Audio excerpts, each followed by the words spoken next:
everyone, welcome back to Sun Innovative YouTube channel, and we are back with a new video on selective harmonic elimination technique. So in this video we are going to explain you that the methods are available for elimination technique for the harmonic and what are the advantage of selective harmonic elimination technique, and in which we are also going to show you that how to develop the selective harmonic technique using the Newton-Raphson method by using the MATLAB Simulink software. So now starting with the introduction part of the harmonic. So here you can see one image is there for the waveforms, and actually it shows that the output voltage from the inverter actually, and the inverter converts the DC power to AC, but it also generates the output voltage according to the gate pulse is given to the MOSFET and IGBT. So it is a very much important that how the pulses are given to the IGBT and the MOSFET. So inverter can generate the pure sinusoidal output voltage. So you just see here one example is here. So red line sinusoidal, it is a reference value, and we are expecting our inverter that it should be generated this type of waveform. But due to the PWM technique, it is impossible to generate the pure sinusoidal. So we have the yellow line here and light green value is here. So you can see the shape of the output voltage, that is a square pulse, and third one is a level of output voltage.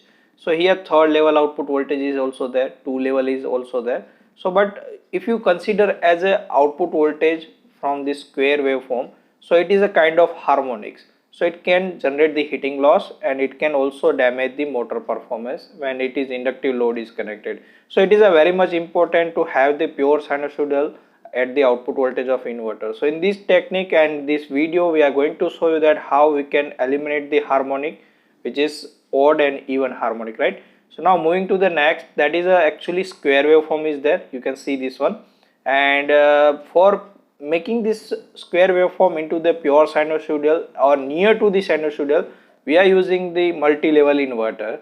So there are the most of inverters are there, that is a diode clamp, flying capacitor is also there, H bridge is also there, right, cascaded bridge is also there. So many methods are there for the multi-level to create the output voltage as a 3 level, 5 level or 7 level. So and after generating this type of waveform, we also need one filter to get the pure sinusoidal. So when we are designing this type of multi-level output voltage, so that time we need to precisely get the values of starting points or ending points. So that is a thing we are discussing here for the selective harmonic technique. Now moving to the next, there are the 4 basic techniques are used to eliminate the harmonic from the output voltage. So first is a carrier based PWM, second is space vector PWM, third is a third harmonic injection method, and fourth one is a selective harmonic elimination technique, and which is we are going to explain in this video, that is the fourth one. So first we are discussing the short introduction about the carrier based PWM. So here the diagram is there. So you can see the two waveforms are there, one is a carrier waveform and second is a reference waveform, and we are comparing the both values. So we are getting this type of output voltage from the inverter, right? So this is the bipolar output voltage. As we can see, the positive and negative values are indicated here, the bipolar magnitude. And when we talk about the advantage of this technique, it is only that we have the multiple frequencies here. You can see the shapes of width of pulse is also going to change. So it means at a time you can eliminate the more than 2 or the less than 5 harmonics from the carrier based PWM. So in this technique we can also achieve the reduction in a third harmonic as well as the fifth harmonic, but in a not in a good way.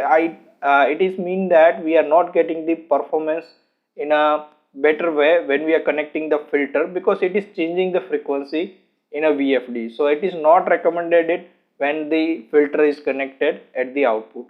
Now next is space vector PWM. So here the segments are there, and you have to operate your inverter in a different segments so that you can generate the gate pulse for the selective harmonic technique. And third one is a third harmonic injection. So this is the waveform, and here you are generating the gate pulse by using this type of reference and carrier waveform. And after generating this type of waveforms, we are injecting the voltage to have the reverse effect of for example, you have third harmonic in your system, so you have to generate reverse 180-degree harmonic from the inverter, and you need to inject that voltage into the system so that you can eliminate the harmonic, right? And now last one, that is a selective harmonic elimination technique, and most important for this video because we are going to explain this type of technique right now. Okay, so in this technique it is important to have the each and every values of alpha 1, alpha 2 and the alpha n, right? And it is depend upon the frequency of carrier waveform, and the points are which is basically it indicates the which type of harmonic you are going to eliminate from the system. For example, if you want the third harmonic, so there are the three literature iteration values are there, and if you want to eliminate the fifth harmonic, so there are the five iterations are there. So you need to solve the five different equations for getting the value of alpha 1 to alpha 5. So if you there are three harmonic is the third harmonic component, so that time you need to calculate the equation for alpha 1 to 3 and up to 3, right? So basically we are going to explain the how we can achieving the Newton-Raphson method by using this inverter. So here you can see this is the simple graph is there. So here we are showing that we need to precisely open and close this switch so that we can achieve the nearly to the sinusoidal waveform from the output voltage. So that is our goal by using this technique, right? So I am showing the Newton-Raphson method for the selective harmonic elimination. So step number 1, you need to calculate this type of equations. So first of all, this is alpha 1 to alpha 5, that is the iterations values are there, and that is for the getting the gate pulse initiative points. For example, I am showing you again this one, alpha 1, alpha 2 and up to alpha n. So it means that we need to calculate the alpha 1, 2, 3, 4, 5, okay, so that you can get the gate pulse values exactly, and you can eliminate the 3, 5th and 7th harmonic. So here you can see if you are solving this type of alpha 1 to alpha 5, so you must have the values up to the 3rd, 5th, 7th and 9th harmonic, right? Now going to the step number 2, so here you have the transport matrix is there according to the alpha value, and j is indicated, the j is equal to 0 to up to the 5th number of harmonic up to the 7th number of harmonic, right? And step number 3, that is a functions is here, so you can see this type of matrix is required to solve this. And step number 4, here you can see this matrix is used to get the values of d alpha by df divided by d alpha. And in a step number 5, there is a time values is there, so you see here 0.85, that is a modulation index for example, and the rest of parameters up to the 5 value alpha 5 you need to consider as a 0 0. And at the last step number 6, f function of the alpha will give you the t timeline. Okay, so now this is the step number 1, 2, 5 and 6 that we need to write down into the script value. So this Newton-Raphson method will help you to design the particular alpha 1 to alpha 5 values for the simulation, right? So this is all about the Newton-Raphson method and important equation to design the gate pulse for the alpha 1 to alpha 5. So now I am going to run the simulation and I am showing you the script file. So open your MATLAB simulation. So you just see here I have one script file here for the Newton-Raphson. So first line indicate the CLC to clear the window, and clear all, it is used for the clearing the all the segment which is present in a workspace. And starting with the third line, that is a is equal to input, and which we are going to the input as a modulation index. It means now I wanted to run my script file by putting the values of modulation index between 0 to 1 value, right? And fourth line indicate h is equal to input, which is harmonic order. And it is important that because now I wanted to fix that my program should operate up to the third harmonic. If I am putting the value h is equal to 5, it means it is try to solve the iteration up to the 5th harmonic only, not beyond the 5th harmonic. Now if you, for example, I am putting the h is equal to 7, so it means that now my program will run up to the 7th harmonic, and will solve the iteration values up to the 7th harmonic and give me the alpha 1 to alpha 5 up to the 7th harmonic, right? And now 5th line shows the modulation index. It means this is the criteria that if I am providing the A value as a modulation index, for example 0.7, so it will solve the values from 0 to 0.7 as a modulation index. Now this is the first line, for loop is there, and the first, if I am considering the DC component in the system, so alpha 1 to alpha 5, that is a precise value for the 0 component. And this is the second, you can see the for loop is there, I is equal to 1 and h plus 1 is also there. So I am zooming this program so that you can see easily here. So now here you can see I am using the magnifier, because sometimes you are not able to see the program in a window. So I'm using the magnifier to show you the window here. So you just see these lines are there. So CLC clear input, and you can see here the alpha 1, and this is the for loop is also there, and you can see we are reached up to this line. So now I am explaining you these things right now. Okay, so now you just see here the T is also there. In a presentation we have show you the T m into pi by 4 it was there, right? And the one F matrix is also there, and you can go back to the video in a introduction part.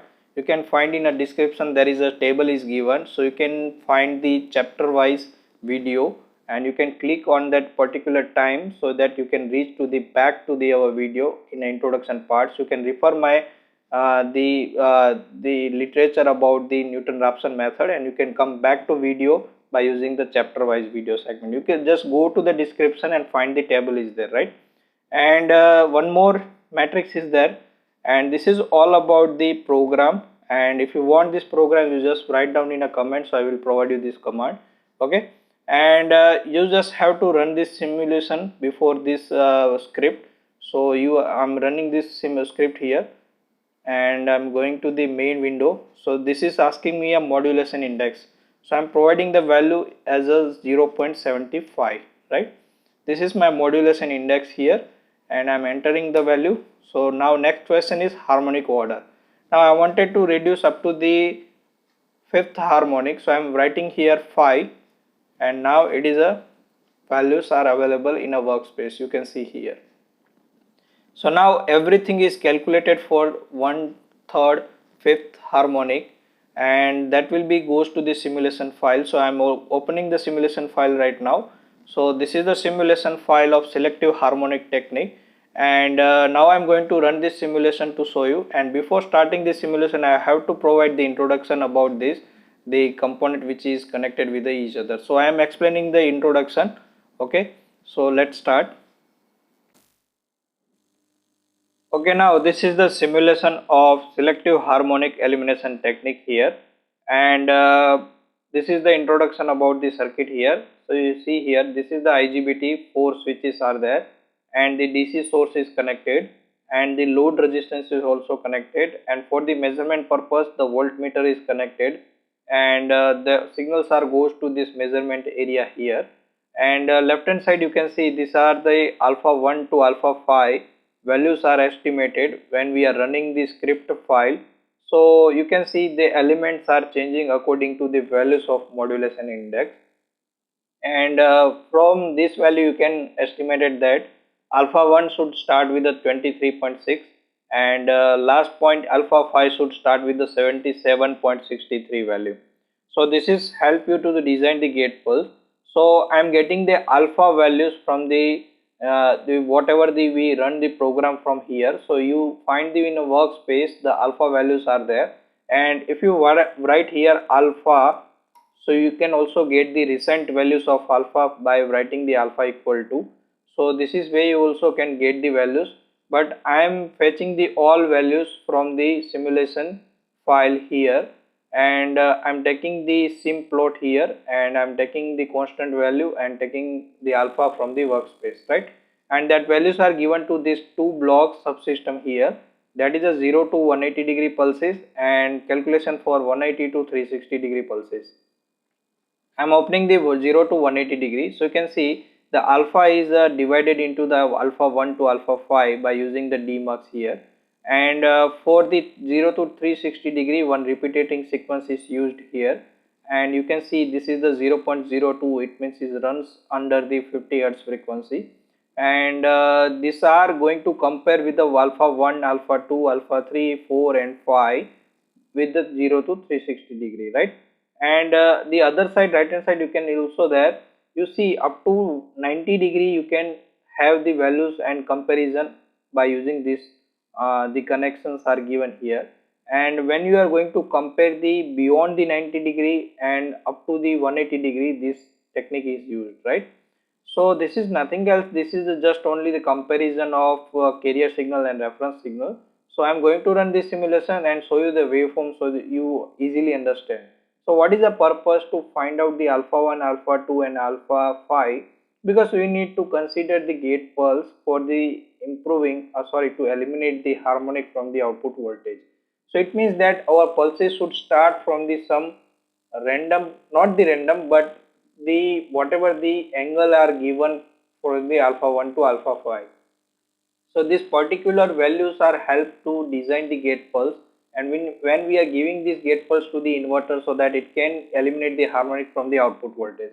So that's why we are going to arrange this, the addition, subtraction and also everything is there, right? And AND gate is also there to generate the gate pulse only, right? So you can build this simulation, and you can pause the simulation right now video and you can build this. It is a very simple, and the simple blocks are used, right? You can find in a Simulink library browser, everything is available, right? So now I am running this simulation and show you that result, that how we can getting the value of alpha 1 to alpha 5, and we have also show you that the how we can write the script file for getting the alpha 1 to alpha 5 values. So that file value we are recalling from the script file and we are using it into the simulation. So now it is running the simulation, and wait one moment, I am going to open this scope right now to show you that how the gate pulse is generated for the 0 to 180 degree, right? And we are under the subsystem of 0 to 180 degree, so I am going to show you that the waveform. So now this is the waveform you can see here, and this is the carrier signal, right? And this dotted line you can see here, the crack lines are there. This is for the getting the values of alpha 1 to alpha 5, and I am zooming this waveform to show you that how it is going to work. Okay, so now you just see here the values are given here. You can see these dotted lines indicate the alpha 1 to alpha 5 and its comparison with the carrier signal. This is the ramp signal, and why I am selecting this ramp signal, because I want that during 0 to 0.02 50 Hz frequency, I want each and every small degree portion of 0 to 360 degree. So now you can see here, you can see this is the 0 point and this is the maximum 360 point.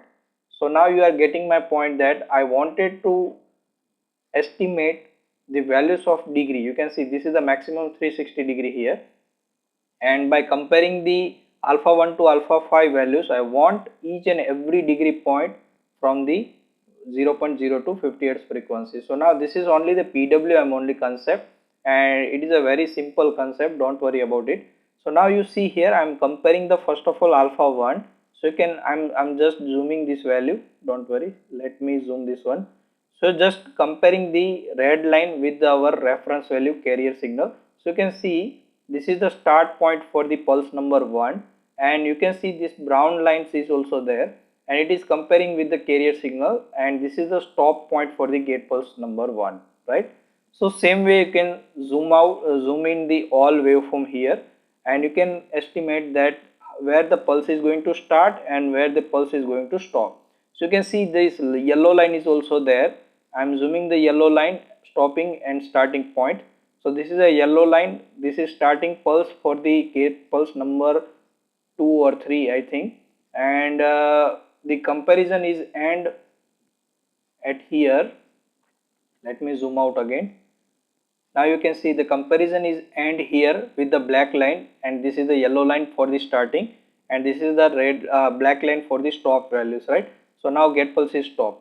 So by this way, this arrangement will help you to design the gate pulse for the positive half cycle 0 to 180 degree, right?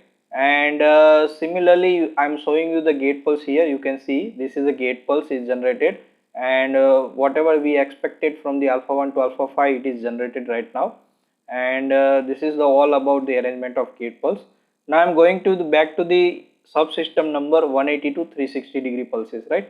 So this is the one again arrangement for the 180 to 360 degree, and I'm opening the scope here to show the result. So you can see here the all pulses comparisons are done here. The first graph, it is a PWM comparison, second is a gate pulse for 0 to 180 degree, third gate pulse for the 180 to 360 degree, right? So now I'm zooming this waveform here, right? So you can see the bottom line, you can see up to the 180 degree, whatever the comparison is done here, that gate pulse is generated, that will be a 180 to 360 degree. And above point you can see up to the 360 degree to 180 degree, the whatever the comparison is made with the carrier signal, that will be gate pulse for the 0 to 180 degree. So now by using this technique, you can have the gate pulse values according to the alpha 1 to alpha 5, which is help you to reduce the harmonic from the system, right? So whatever the gate pulse is generated, that will be given to Ig1 and Ig2, and that will be given to the inverter point.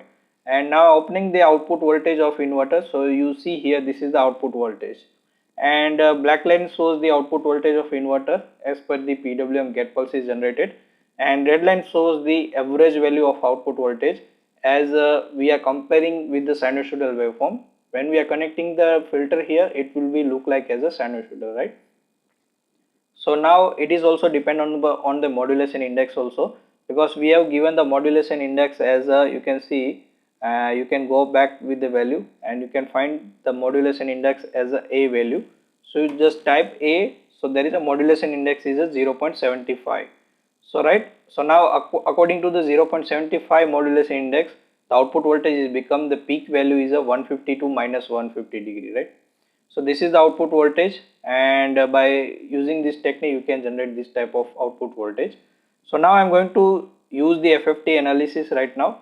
So I'm going to the tools and doing the FFT analysis here, and opening this FFT tool.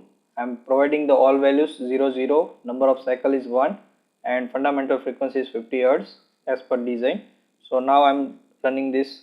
You can see this is the output graph of the THD, and you can see the output is almost reduces 7th harmonic. You can see here the 7th, 5th and 3rd harmonic, it is almost the reduction, it means it is almost reduces.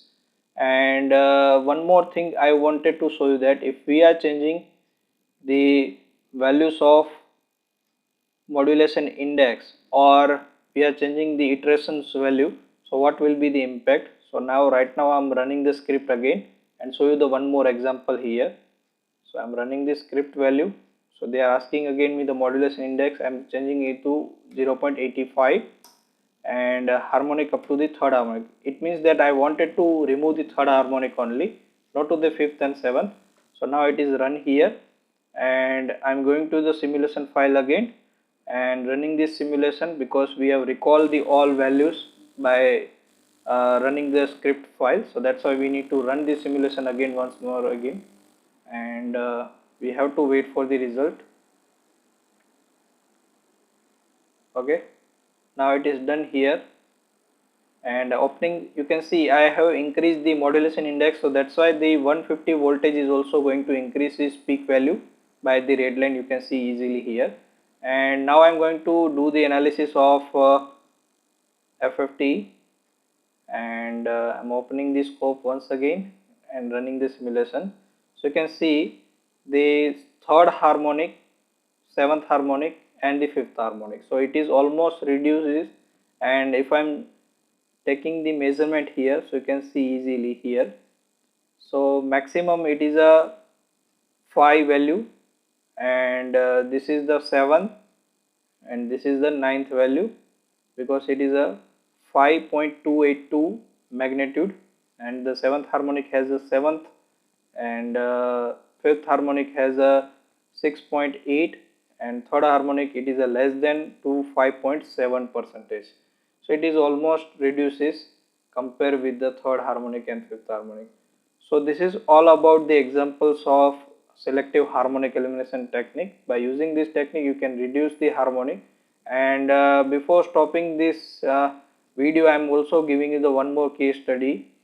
For example, I am taking here modulation index as a 0.85 and harmonic order I am taking the third only. And just see, I think we have taken the third, so I am changing the one more again. I have to reduce the fifth harmonic, so I am running the simulation again and show you the how to eliminate the fifth harmonic. So I am taking here 0.85 only, but I am taking up to the 5 iteration. So now it is run here simulation, and I have to Simulink, show you the Simulink. So see this one, and it is initializing the value, and this is run the simulation. I'm opening the simulation. You can see this is the output voltage exactly X per the our data, and I'm going to the tools, FFT analysis, and now once more again show you the THD analysis. You can see this one. So this is the third and fifth, and this is 7. So now I'm going to show you the magnitude of third here. So it is a 5.6, and fifth harmonic has a 4.4, and seventh harmonic has a 5.3. So it is comparatively very small 4.4 harmonic, because we have solved the iteration for the fifth harmonic reduction. So that's why it is a fifth harmonic, and it is a reduced compared with the third, fifth, and seventh. So that's why it is a very much important to reduce the harmonic from the system. And you can also see that the total harmonic distortion is also got reduces, and by this way you can have the values of alpha 1 to alpha 5 for the reduction of third harmonic, fifth harmonic, and seventh harmonic. So that's why it is a multiple harmonic reduction technique by using the Newton-Raphson method. So thank you guys, thank you very much for watching this video.